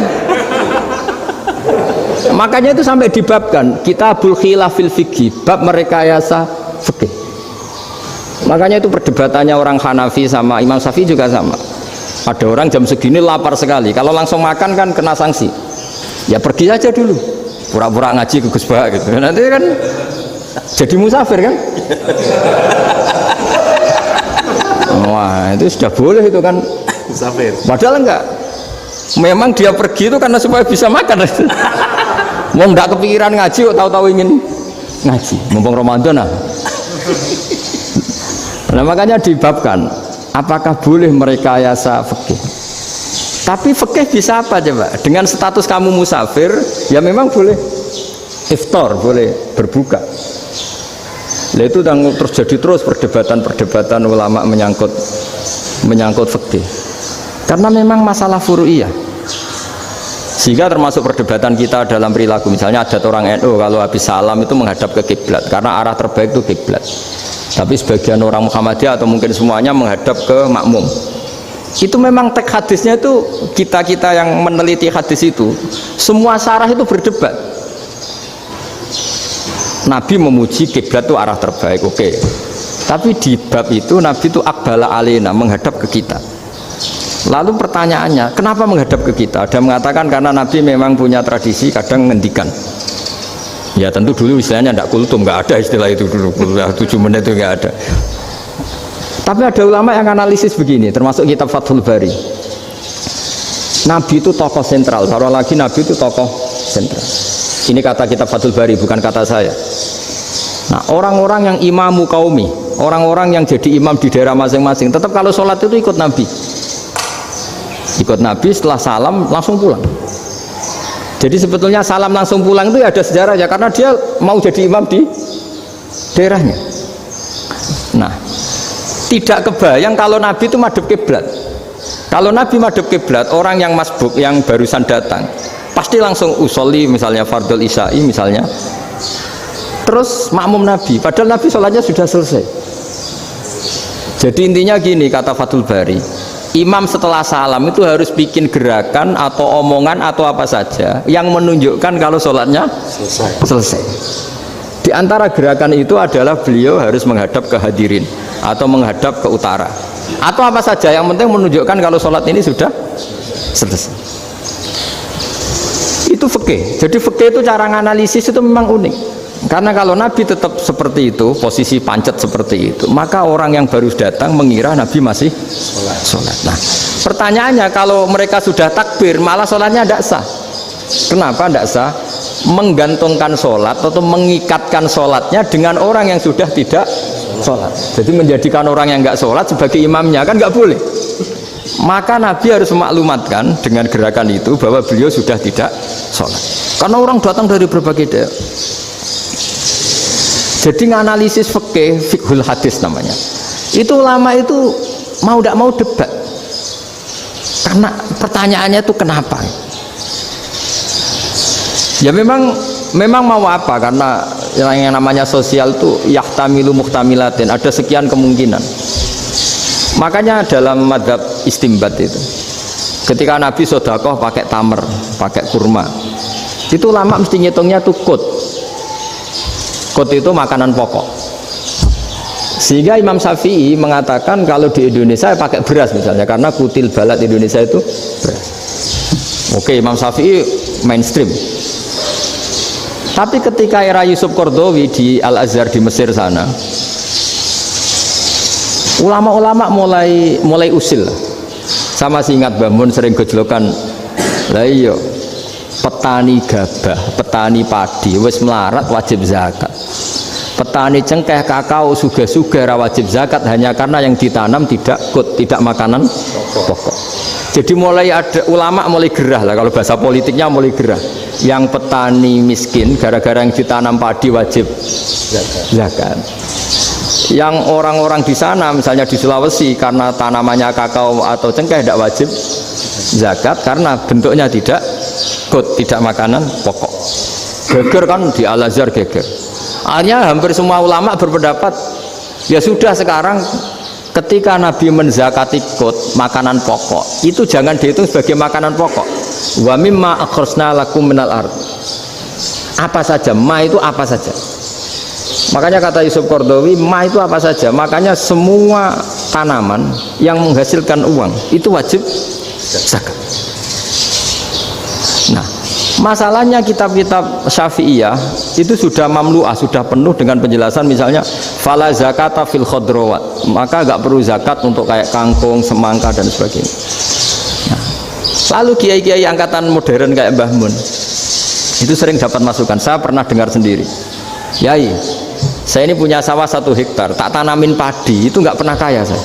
Sekarang tak tanamin kangkung malah saya kaya karena tiap 3 hari panen tak kirim ke Jakarta. Itu orang Indramayu yang tanya. Jadi gak tanam padi gak pernah kaya, tanam kangkung kaya. Nah, karena dia orang soleh, kalau zakat boten. Mau diwajibkan zakat tidak makanan pokok, mau tidak wajib dia kaya. Semenjak itu perubahan di Indonesia ikut. Akhirnya ada zakat, pokoknya asal tanaman yang 1 nisab ya wajib zakat. Masih ada debat lagi. Ketika nanam ingin dipanen, itu dia petani apa pedagang? Karena nanti perdebatannya ikutnya zakat zuro, zakat tanaman apa zakat pedagang. Kalau sampean nggak pernah debat berarti sebenarnya Anda ada dosen Islam ini. Berusaha nggak pernah diskusi fikih apa Islam. Karena saya berkali-kali punya tamu itu begini, Gus saya ini pedagang melon, tapi dia penanam melon, jadi pedagang yang agak ingin badi banyak. Itu caranya gini Pak Rektor, saya misalnya pedagang melon, daripada saya kulak di pasar atau dari petani sudah mahal, nyewa tanah sekian hektar terus ditanami melon. Setelah berhasil ini dia zakatnya tanaman apa zakat pedagang? Karena dia nanam itu mentalnya sudah pedagang. Padahal nanti zakatnya beda kan? Yang satu 2,5%, yang satu rubul usur sama nisul usur sama usur, 1/10 sama 1/20. Kalau zakatnya zuro kan 1/10 atau 1/20. Yang satu rubul usur, kira-kira 2,5. Saya ulang lagi ya. Jadi di era modern itu kita jadi bingung, pedagang tapi gayanya petani tapi hakikatnya. Jadi gampangannya gini ya, kalau saya pedagang beras, kok saya kaya raya, itu mendingan nyewa sekian hektar untuk ditanamin beras, padi ya, daripada tengkulak, daripada beli. Akhirnya perdebatannya ini zakatnya pakai apa? Misalnya tebu, misalnya petani tebu. Oh jelas kalau jual nanam tebu itu ingin dijual. Masa apa itu es tebu berhektar-hektar? Lah kira-kira kalau menurut jenengan ini zakatnya zakat apa? Tijarah apa zakat tanaman? Mentalnya tijarah, mentalnya pedagang. Nah ini saya hanya mau cerita. Khilaf kadang-kadang orang angen-angen. Khilaf itu nggak mungkin enggak. Ya sama seperti NU dan Muhammadiyah selalu khilaf awal Ramadan. Itu memang nggak bisa nggak khilaf. Misalnya begini, saya beri contoh ya. Karena kadang yang khilaf juga nggak pernah belajar. Lucu kan? Tak beri contoh ya. 2001 itu abad keberapa coba? Tahun 2001. Abad 21 abad 20? Abad 21.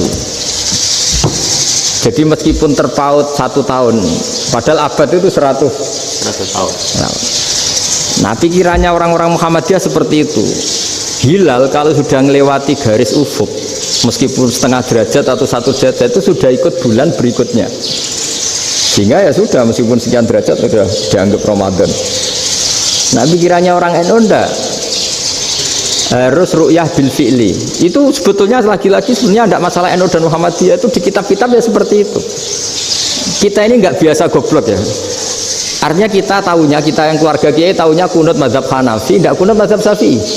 Tapi tahu-tahu ini mazhab NU, ini mazhab itu aneh itu menurut kita ini anggap apa? Mana ada Muhammadiyah jadi mustahid, mana ada NU jadi mustahid. Jadi sebetulnya orang tahu semua lah kalau Abu Hanifah itu tidak kunut, Imam Syafi'i itu kunut. Imam Syafi'i pernah main di masjidnya Abu Hanifah ya tidak kunut, ditanya kenapa tidak kunut? Jenengan itu presiden kunut, tidak sanggup mati Abu Hanifah. Dulu ya biasa aja. Sekarang geger, ya karena tidak punya kegiatan. Sebenarnya itu nggak masalah, mulai dulu biasa.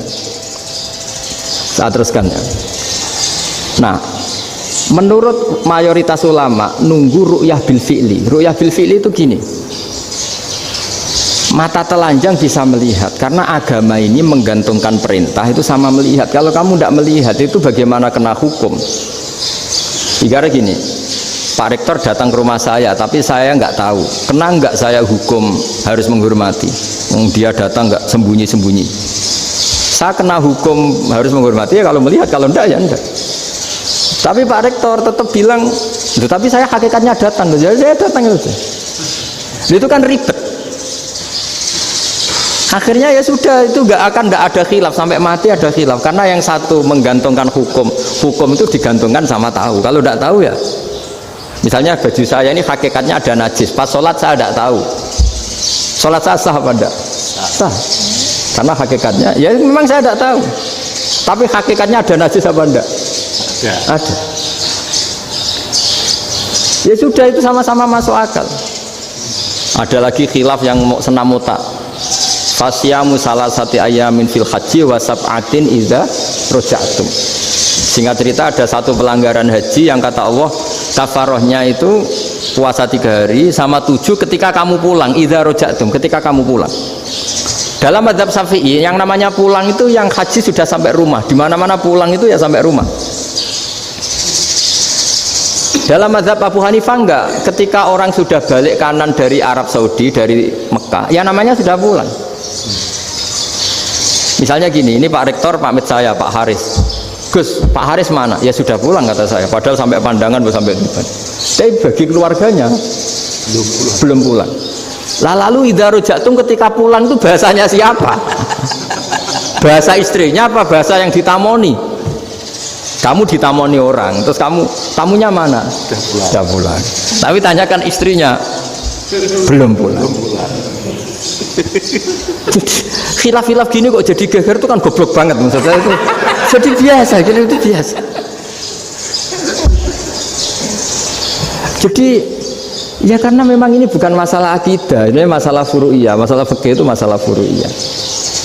Mau tidak mau harus beda. Misalnya di sholat juga gitu. Wa ayyuku udin ko adal musolli sokat sholatu. Duduk dengan gaya apapun itu sholatnya sah. Sehingga sampean kalau haji atau umroh, orang Arab itu jenenge duduk ngenak awak di kursi. Duduk sopan ya hanya orang Indonesia loh. Kalau sholat itu masih duduk ala orang tahiyat. Kalau sampean di Mekah, duduknya pakai apa coba? Kursi ya? Oh enak anu sholat duduk. Karena memang takbirnya di fikih dengan duduk gaya apa saja sah. Makanya sengenak awak duduk di kursi. Ribet kan? Mau tidak disahkan itu namanya duduk. Mau disahkan masa iya soal Allah kok duduk santai-santai gitu. Tapi mau apa? Ini fikih. Ya saya ulang lagi ini fikih. Fikih itu ya sudah ini fikih. Makanya kalau ulama berdebat misalnya Abu Hanifah berpendapat sholat itu wajib baca Fatihah pasal Quran.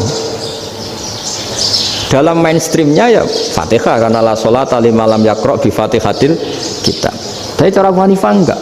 Faqra'u ma tayassara minal Quran, bacalah apa saja yang mudah bagi kamu, asal itu Quran. Sementing gak gending Jawa, gak nyanyi lah gitu. Ya sudah mau apa coba? Jadi ya susah memang kalau fikih itu ya sudah seperti itu.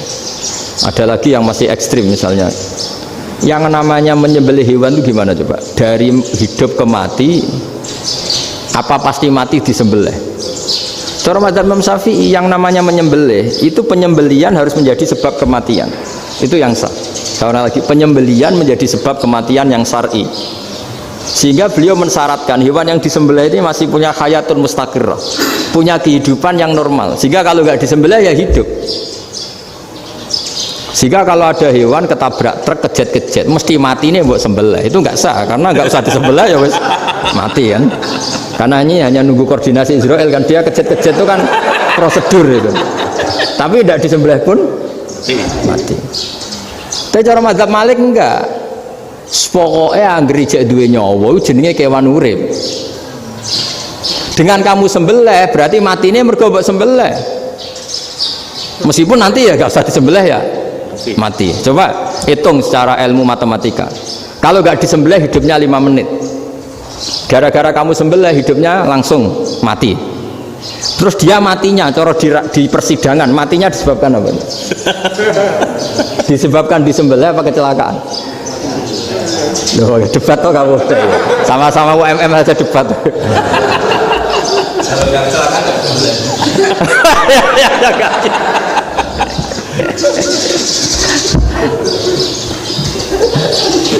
Lalu saya pernah ngalami nyata itu, saya jalan-jalan sama anak saya pakai motor, sampai di jalan raya gitu ada ayam jago ketabrak mobil, kejet-kejet.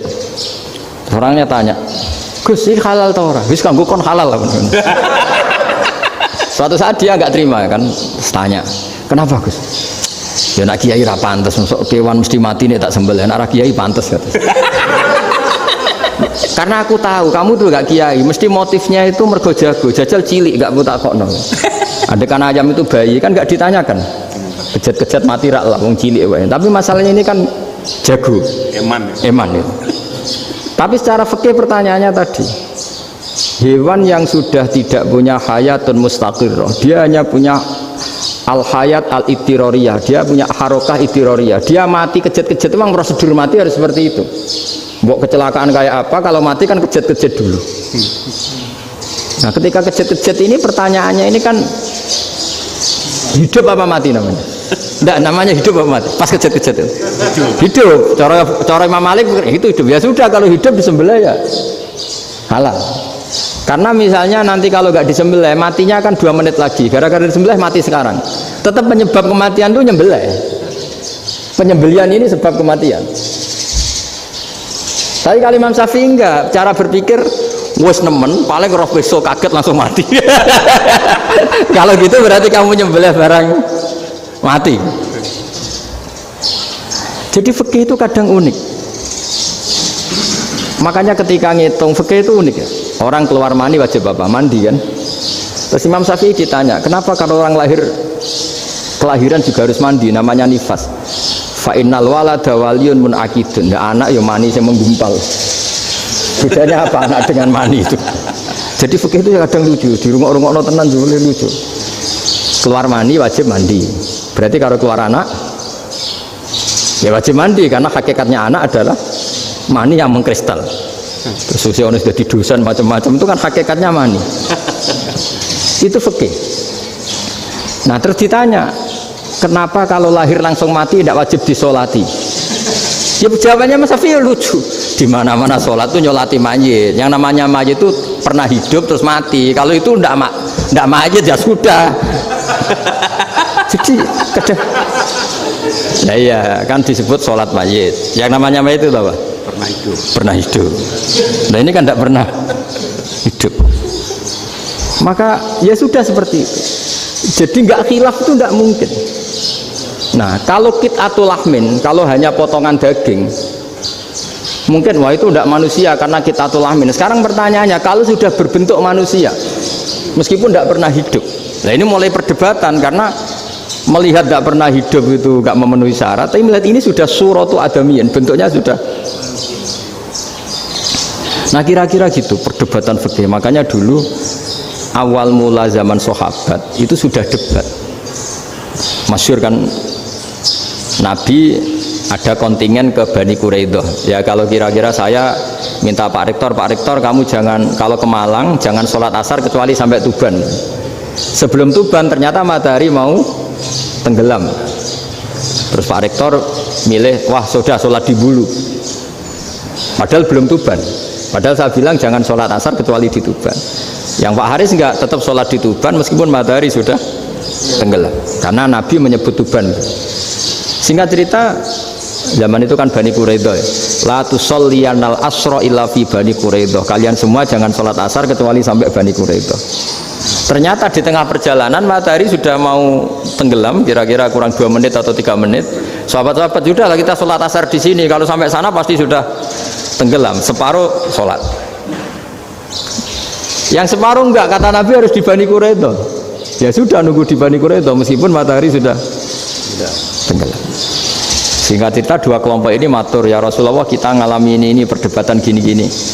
Di semua riwayat, di hadis-hadis sahih disebut falam yu'annif wahidan minhuma. Nabi tidak menyalahkan salah satunya atau enggak menyalahkan dua-duanya. Itu bahasa Indonesia juga ribet, yang benar gimana itu? Enggak menyalahkan salah satunya, apa enggak menyalahkan dua-duanya? Gimana bahasa benernya? Salah satunya. Salah satunya itu dua-duanya? Ya. Enggak, kalau bahasa Indonesia tidak menyalahkan Kedua-duanya. Kedua-duanya apa salah satunya yang benar? Kedua-duanya. Kedua-duanya. Bahasa Indonesia itu ya kadang ruwet ya. Orang pinter kayak Pak Habibie itu namanya ya orang luar biasa. Nanti sekolahnya orang-orang idiot itu ya sekolahan luar biasa. Orang pinter banget bahasa Indonesianya ya luar biasa. Kalau sekolah untuk orang-orang yang idiot juga luar biasa. Jadi kalau dipuji luar biasa itu gak jelas nih luar biasa ya. Gak jelas kadang bahasa kita ini kadang ya gak jelas. Nah itu gak menyalahkan dua-duanya apa salah satunya? keduanya, tidak menyalahkan kedua-duanya. Misalnya dibahasakan nggak menyalahkan salah satunya, benar apa salah? Benar ya? Benar, berarti ya sudah benar semua. Jadi itu bukti bahwa ijtihad itu boleh. Saya ulang lagi, bukti bahwa ijtihad itu boleh. Padahal ini jelas, yang satu harus sholat asar, padahal matahari sudah tenggelam. Makanya di antara fikih unik itu begini. Saya ulang lagi fikih unik. Saya menyaksikan betul ketika ada orang tanya Mbah Mun saya ini Kopassus. Kadang latihan itu sampai waktu zuhur habis. Saya harus bagaimana? Jawabnya Mbah Mun itu unik. Sementing ojo ngosor sholat. Engkau yojo niat jamak, atau kodok katanya. Singkat cerita terus orang ini diskusi sama saya karena ini ya alim pernah mondok. Kenapa kosor tidak boleh? Karena kosor itu ekstrim, merubah bentuk sholat dari 4 menjadi 2. Maka alasannya harus jelas. Harus jelas itu orang yang latihan di Kopassus itu kan dia sudah berasrama di situ. Berarti dia sudah tidak musafir karena asramanya di situ, sudah mukim. Kalau dia kosor itu merubah bentuk sholat dari 4 menjadi 2. Merubah itu ekstrim. Tapi kalau dia qadha itu hanya mengakhirkan sholat dari waktunya. Kira-kira kalau kamu jadi malaikat ekstrim mana? Merubah sama menunda? Ekstrim merubah kan? Karena 4 menjadi 2. Terus ojo jamak takdim tapi jamak takhir. Itu juga penting. Bagi pengkaji fikih itu penting. Kalau jamak takhir itu salah-salah sidik ora pati popo. Kenapa? Kan mirip duhur qadha. Kalau jamak takhir kan tapi kalau jamak takdim asar kok di waktu duhur, ekstrim mana? Perubahan takhir sama takdim itu ekstrim mana? Ekstrim takdim karena melakukan sesuatu belum waktunya. Belum waktunya. Jadi itu memang ya memang tadi kajian-kajian fikih itu memang unik. Karena bagi ahlinya, saya ulang lagi tapi ini saya ulang lagi bagi ahlinya. Makanya ketika Nabi menjamak sholat ketika nusuk, ketika haji itu kata Imam Syafi'i lis safar. Karena Nabi pergi jauh karena rumahnya Medina. Tapi resikonya fatwa itu adalah orang Mekah nggak boleh jamak karena kawasannya nggak sampai 90 kilo lah kalau sekarang mungkin. Tapi kalau tahu Imam Malik nggak jalin nusuk sehingga orang Mekah pun yang haji ya boleh jamak karena alasan jamaknya karena nusuk, karena haji bukan karena jarak. Terus diteruskan lagi. Kalau karena pergi boleh jamak, memangnya pergi itu kenapa? Karena repot. Nah itu masalah kan masakoh. Nah, terus mulai ada orang-orang yang ngawur kan resepsi jamak ribet. Wes resepsi duit utangan kan capek. Wah itu sudah jamak. Ribet kan. Jadi kalau sudah illatul hukmi itu sudah mesti bikin masalah. Kalau sudah illatul hukmi itu pasti bikin masalah. Nah, pertanyaannya jamak itu masih gampang karena bentuknya sholat masih 4. Yang ekstrim kalau qasar karena bentuk sholat 4 menjadi 2. Maka kata Mbah Mun pesennya nak kue ra mesti bener jika alasan itu tidak mesti benarnya. Pokoknya sementing tidak qasar katanya. Juga tidak jamak takdim karena qasar ini kan merubah bentuk sholat kan ekstrim. Jamak takdim juga ekstrim karena mendahulukan sholat sebelum waktunya. Kalau jamak takhir kan biasa, kalaupun salah kan mirip kodok. Ya mirip kodok biasa kan. Nah ini saya cerita, jadi fikih itu bagi ahlinya itu memang punya konsekuensi yang seperti itu. Makanya pertanyaannya misalnya bagaimana hukumnya penyembelihan lewat mesin? Ya, ribet kan? Bagaimana nyembelih dari apa ini? Belakang. Saya baca di kitab-kitab nyembelih dari belakang itu ya hukumnya tetap boleh asal apa itu hulkum dan mari itu terpotong. Tapi pertanyaannya, jangan-jangan ayamnya sudah kaget dulu karena uratnya ini. Makanya perlu ditanya ahli medis, setelah uratnya tercabut ini jangan-jangan sudah berstatus mati. Kan potensi ketika dipotong dari sini potensi sudah berstatus mati. Makanya, kalau misalnya menyebelah dengan bocor, plak gitu langsung mati gimana? Itu tetap ada dokhtoh, dalam bahasa fikih dokhtoh. Dia terkaget, begitu, ada dokhtoh karena nggak bisa bernafas terus mati. Berarti kelangsungannya bangkai. Jadi orang yang pengkaji fikih itu ya seperti itu, memang itu yang ditekuni. Tapi kita sebagai orang awam ya tadi, nak sing kecelakaan itu wedhus, ayam jago ngeman, tapi nak pitik cilik ikhlas.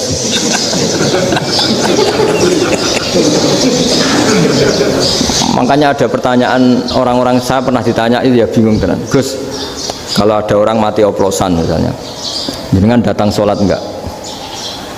Ya datang sholat kan, dia orang mukmin, saya tetap sholat. Kenapa aja? Ya kan matinya oplosan. Tapi andaikan tokoh yang mati, kamu sholat enggak? Ya sholat, kan dia tokoh. Jadi ribet. Fikih itu ribet. Makanya Imam Nawawi nanti ngendikan gini. Ada orang ngundang Nabi, ya Rasulullah, saya mohon nyolati ini. Nabi tanya, punya utang enggak? Punya. Nabi, saya enggak mau nyolati mayit yang punya utang. Terus ada sahabat datang, ya Rasulullah, utang itu tak ambil alih kami. Berarti dia sudah tidak punya utang. Terus Nabi kerso nyolati. Pertanyaannya, utang itu hal yang boleh. Saya ulangi, utang itu hal yang boleh. Tapi kenapa Nabi se ekstrim itu? Tapi ketika Nabi mau kondur itu ngendikan gini, ini PR ya bagi UMM, ini PR ya. Nabi sebelum kondur bilang gini, sallu ala sahibikum. Jong, saya tidak nyolati ini, tapi tolong ini disolati. Terus kata Imam Nawawi, dianalogikan atau dikiaskan, siapapun pelaku dosa besar atau mati dalam keadaan tidak benar, misalnya pas dugem mati, pas oplosan mati, itu sebaiknya tokoh-tokoh itu enggak nyolati, karena nanti dianggap penghormatan. Misalnya ketua PP Muhammadiyah, rektor nyolati wong mati oplosan, kan keren. Mati oplosan disolati rektor.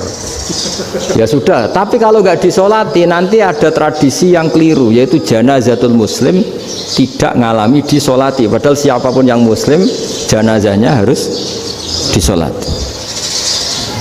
Makanya setengah-tengah, ya rasa rektor lah, buat satpam semua kudu tetap ada yang sholat gitu. Itu kata Imam Nawawi. Jadi ketika ada orang mati nggak benar, itu sebaiknya tokoh-tokohnya nggak ikut nyolati, tapi awamun nas, orang kebanyakan ikut sholat. Jadi fikih itu agak jelimet, karena tadi ketika tokoh ini nyolati, pertanyaannya bedanya apa mbek sing mati ning masjid mbek mati oplosan? Karena sama-sama semua orang nyolati, kan tidak ada sanksi sosial itu. Tapi ketika nggak disolatkan sama sekali, wah lebih parah lagi. Ini ada janazatul muslim tidak disolati. Sehingga kata Imam Nawawi, ini hebatnya Nabi tengah-tengah. Jadi Nabi kundur, jong saya tidak nyolati, tapi sallu ala sahibikum. Ya tapi ini kamu harus nyolati.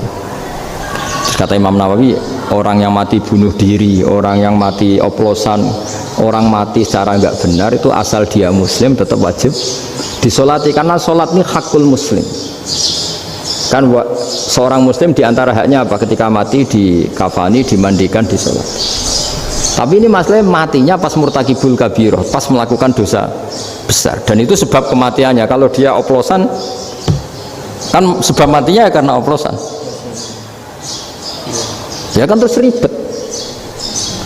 Mau disolati oleh, apalagi misalnya kita ketua ulama, udah terkenal wali, wah keren, mati oplosan itu disolati wali, kan ribet kan. Nanti yang repot malaikatnya. Itu ya, ini yang nggak kata bahaya. Saya pernah baca kitab itu yang repot malaikatnya. Itu ada yang bilang gini, orang yang punya hutang itu pasti nanti hisabnya berat, diaudit malaikat sampai bisa nyaur hutangnya. Sementara malaikat kena konstitusi, kalau Nabi mendoakan harus mustajab. Ini kan ada dua hukum yang berlawanan. Sekali Nabi berdoa, wa maghfir lahu warhamhu, itu harus dituruti malaikat. Nggak boleh doanya Nabi nggak dituruti malaikat. Sementara aturan Islam juga harus dituruti, bahwa orang yang punya utang harus tersandra oleh utangnya. Tapi nak sing dunia Pak Haris kan, nggak TN, nggak ngefek gitu. Jadi misalnya Pak Haris dungo sampai nangis, wa maghfir lahu, nggak ngefek. Malaikat nggak itu, nggak sudah. Sortir. Tapi kalau Nabi yang berdoa kan harus diturutin, ini masalahnya kan itu. Nah kalau diturutin berarti hutangnya harus bebas. Padahal secara aturan harus tersandra karena punya hutang. Dan nanti sama kalau yang mati oplosan ini yang doain wali, kok wali sampai Allah maghfirlahu, doanya wali kan harus terkabul. Sementara secara hukum dia harus kena sanksi karena oplosan tadi. Daripada ngerepotno malaikat, sudahlah wali-wali ini tidak usah ikut nyolatin, yang nyolati ya orang-orang nggak jelas ini, sehingga kan malaikat kan santai aja kalau mau nyiksa. Loh, tapi kan sudah didoain, gak ngefek. Karena doanya orang-orang nggak penting. Itu ada tuh di sarah Muslim itu. Di sarah Muslim di bab ketika Nabi ngintikan babu qauli Rasulullah sallallahu alaihi wasallam sallu ala sahibikum. Jadi belajar fikih itu asik ya. Karena tadi harus dipelajari. Kalau enggak, ilmu ini hilang. Terus nanti takutnya lagi ilmu fikih itu direduksi sosial. Terus misalnya gini, pepe wong cilik wae kiai-kiai ra gelem nyolati. Orang melihatnya ini karena yang oplosan wong cilik om larat ra disolati. Jajal bupati ya disolati, mergo amplope gede-gede kan terus ruwet kalau dianalisis itu kan ruwet. Makanya kenapa saya harus ngomong fikih supaya semuanya itu enggak didudukkan urusan sosial itu. Nah kalau semuanya didudukkan sosial kan sentimennya sentimen sosial, ribet.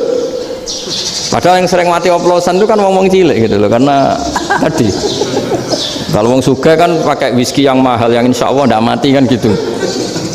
Nah, yang mati kan yo mergo Bertos macam-macam itu kan. Artinya ini kalau nggak diterangkan secara fikih, kiai-kiai yang nggak datang dikira masalah sosial kan. PP salam tempel era gede terus nggak datang kan terus jadi ribet. Ya makanya ini apa lewat pengajian ini supaya sampean lebih tahu ya bahwa khazanah Islam ini kata beberapa ulama kafatal linnas, maknanya semuanya, sehingga Allah akan mentakdirkan kajian Islam akan ada di seluruh dunia. Jadi kenapa IAIN marak di Indonesia, UMM, Universitas NU banyak, karena agama ini kafatal linnas, tidak miliknya orang Arab tapi milik semua. Orang alimnya juga gitu. Ketika ada liga alim seluruh dunia, itu orang Indonesia, orang Afrika, ya selalu ada orang alim yang kelas dunia. Seperti dulu ada Imam Bukhari, itu as-sakhul kutub ba'da kitabillah, kitab terbaik setelah Quran itu Bukhari, padahal dikarang oleh orang Uzbek. Kata siapa? Islam As-Sofyan, orang Arab ngakui kalau kitab paling sahih itu Bukhari. Mekah Madinah pun ngakui kalau kitab paling sahih Bukhari, padahal pengarangnya ada orang Arab. Orang mana? Uzbek. Imam Ghazali yang diakui seluruh dunia itu Atos itu ikut Persia, juga bukan orang Arab. Sibawai, jadi orang Persia. Nah ini yang belum ada orang Malang ini, tinggal PR ini.